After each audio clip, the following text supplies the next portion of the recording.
Magandang araw mga kaibigan. Bigyan natin ng reaction, opinion itong post, ang balita ngayon. Breaking! Marcos Jr. hindi muna tutuloy sa FOCAP luncheon sa Makati habang minomonitor ang sitwasyon sa EDSA. Kinumpirma ng Malacanang na hindi na dadalo si Pangulong Ferdinand Marcos Jr. sa nakatakdang Presidential Luncheon ng Foreign Correspondents Association of the Philippines o FOCAP sa Makati ngayong Martes. Ayon sa Presidential Communications Office, nananatili ang Pangulo sa pagtutok sa sitwasyon sa EDSA kasunod ng biglaang pagdagsa ng mga nagtipon sa paligid ng EDSA People Power Monument at White Plains Avenue sa Quezon City. Nauna nang iniulat ng mga otoridad na umabot na sa libo-libong katao ang nagtipon sa lugar dahilan upang magkaroon ng mabigat na daloy ng trapiko at pansamantalang pagsasara ng ilang bahagi ng EDSA at mga kalapit na kalsada. Nag-deploy din ng mga tauhan ng Philippine National Police at MMDA upang mapanatili ang kaayusan at seguridad. Dahil sa sitwasyon, kinansela rin ng Pangulo ang kanyang pagdalo sa FOCAP luncheon upang personal na mabantayan ang mga pangyayari ayon sa PCO. Alam nyo, kung ako ang Pangulo, hindi ko ipopospon ang luncheon meeting na yan kasi FOCAP, Foreign Correspondents Association. Yung image mo sa bilang Pangulo, no, nakataya dito ang image ng bansa sa buong mundo. Nagrally lang, hindi naman sobrang dami ang nagrally. Mga nasa 10,000 pa lang eh. Nang dahil dyan, i-postpone. Wow naman. Bakit ko i-postpone? Na I have my armed forces as the commander-in-chief. Pwede kong i-deploy isang division ng sundalo sa Makati para proteksyonan ako. Police, ang daming police. Bakit mo i-postpone? Nagbumukhang, ito lang, opinion ko lang it signals political instability sa ating bansa. Kaya tuloy, yung FOCAP na yan, yung foreign correspondence, instead na ibabalita nila ang Pangulo, magsasalita ang Pangulo, sasabihin niya yung magandang nangyari sa bansa, ang ibabalita ng mga foreign correspondents, ang instability, kaguluhan sa bansa dahil sa biglang nagrally na to a point na ang Pangulo hindi na lalabas ng palasyo, ang Malacanang ni-lockdown na wala nang makakapasok. Again, it's not good for our country. Ang ating ekonomiya lalo lang babagsak niyan.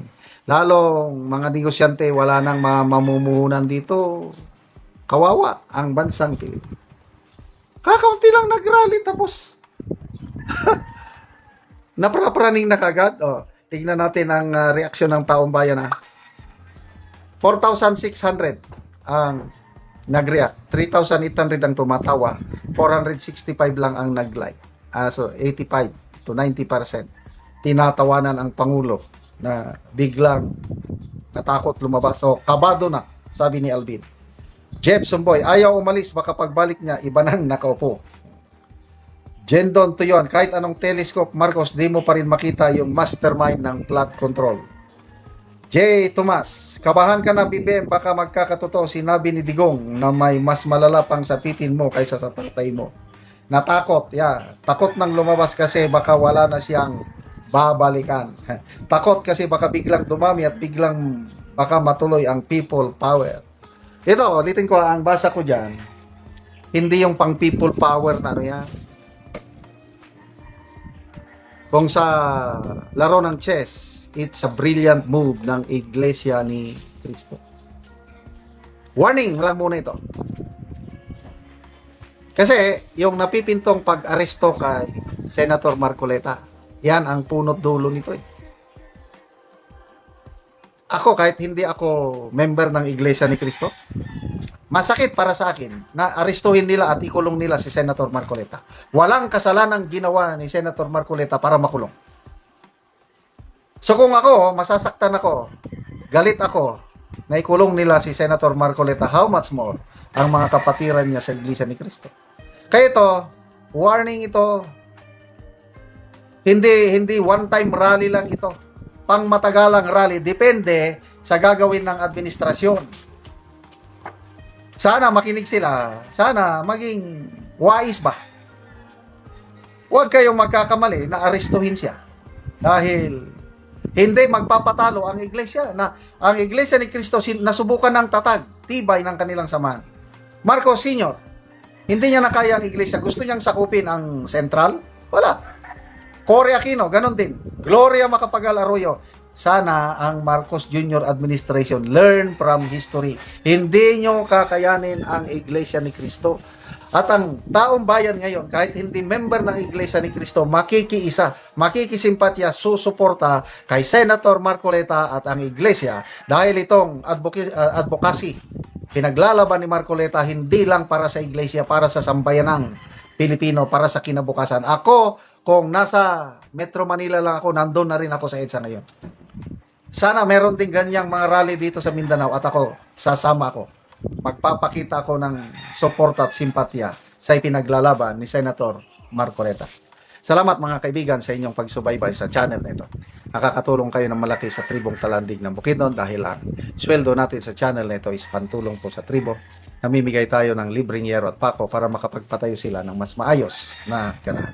Panoorin nyo ang video na ito. Kulang na tagaan og sin. Salamat kay tagaan ni amo ito. Live.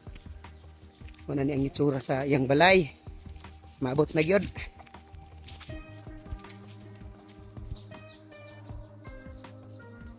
Kung karon muna ni ang itsura sa atop ni angkol sa tagaan na Mugiro. So iyero niya gibutangan lang og mga silupin ug apan ang silupin na ay tubig oh. Tungod kay katuluan naman ug ang diri kuan lang gyud, trapal lang ang ilang atop.